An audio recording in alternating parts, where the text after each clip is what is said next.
Good afternoon, everyone. This is Emma, your host from Subconscious Creations. Today I'm going to be reading an excerpt from Astral Projection, The Out-of-Body Experience by Denning and Phillips. We'll be starting at Chapter 1, The Art of Living. This book is about astral projection, which is often, with more exactness, called out-of-the-body experience.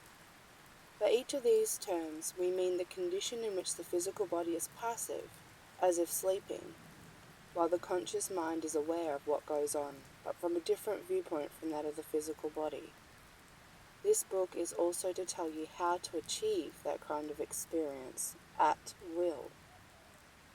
You may quite likely have met someone who remembers having such an experience, at least once or maybe more often.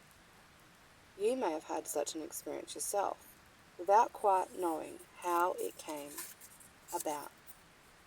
Many people are almost sure they have had an experience of this kind, but cannot be totally sure because in their recollection it is mixed up with dream material. To many other people, however, a definite out-of-the-body experience has occurred quite spontaneously and naturally. Because out-of-the-body experience is quite a natural thing to happen. Being able to leave your physical body at will, and there are in the world many people who can do this, has great advantages and opens up all kinds of interesting and exciting possibilities for you. In general terms, these possibilities of astral travel are of two kinds. First, there is the kind which in the nature of things you more often discover or hear about. That is the kind of experience in which people move about on earth, seeing friends, carrying out various work such as healing. You can, in fact, look into any matters which concern you. You can enjoy the sunrise from stupendous mountain summits. You can walk through the jungle without fear of being bitten by poisonous snakes or of falling into a swamp, or because you are not limited to the dimensions of your physical body. You can look into and participate in all the marvels of the living world of nature if they deeply interest you. You can meet other people who are out of their bodies and hold conversations with them. You can go anywhere you desire, and you will discover you can do this without having any idea of the route.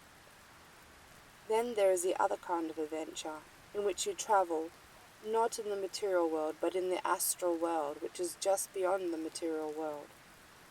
We shall have more to say about this soon, but it means that you are behind the scenes of the material world, and can see and examine much more deeply into the underlying state of things.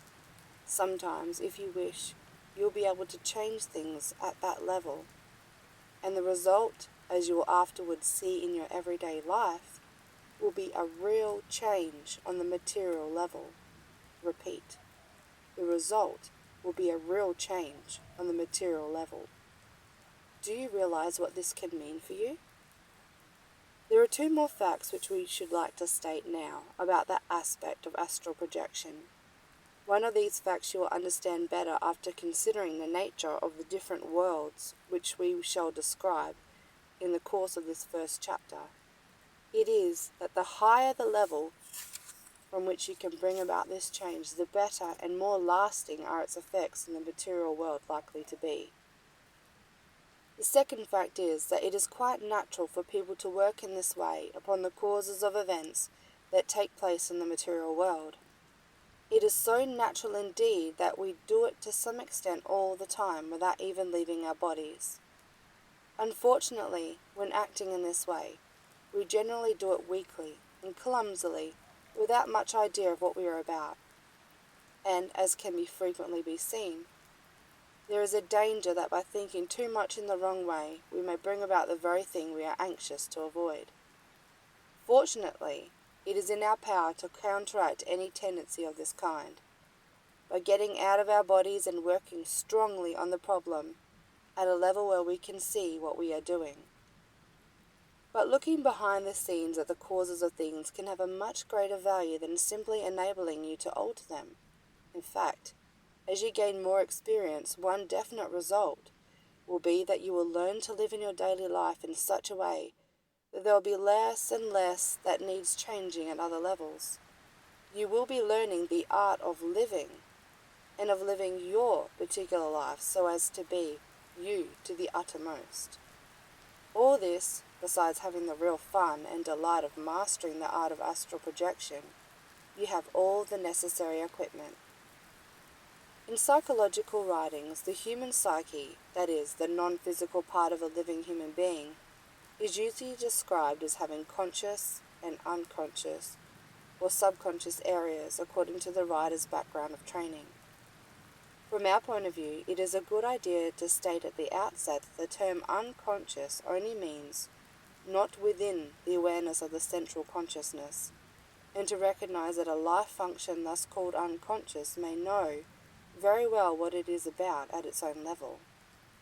Such, for instance, is the process by which we go on breathing whether we are awake or sleeping, or the process by which the unconscious parts of the psyche can keep sending highly symbolic messages in dreams to the conscious sleeping mind until it both remembers and understands.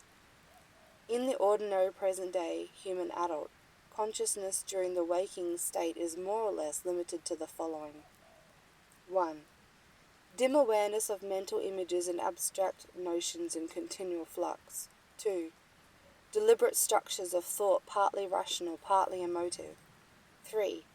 Intermittent awareness of sense data passed by the nerves to the brain and thence arising to consciousness. 4. Intermittent awareness of instinctual reactions, these coming to consciousness as physical sensation and or emotion, chiefly when the instinct is both aroused and frustrated, as in feeling hungry or angry. This continuum of experience based on mingled inner and outer conditions builds up a conviction that the consciousness is contained within the physical body, and sometimes even a belief that the consciousness is one with that body. We see through the bodily eyes, and if we close our eyes we cease to see. We hear through the bodily ears, and earplugs, if we use them, will deaden the sound. A pain in hand or foot seems to come from the direction we know the hand or foot to be in, although on waking from sleep we can be mistaken about this. If we want to see what is behind us, we turn our head. If we want to see something in the next room, we go bodily and look. But supposing you are not an ordinary present-day adult. Supposing you are a baby who wants to know if his mother is in the next room. Supposing you are a primitive man who wants to know what goes on outside the cave at night. You want to go and look. But to take your physical body would be in the one case impossible, in the other case highly undesirable. Yet, if you want strongly enough to go and look, in either case you can. Young children easily take their consciousness outside their physical bodies. Primitive people do it. Solitary prisoners sometimes do it too. You can do it. You've only forgotten how.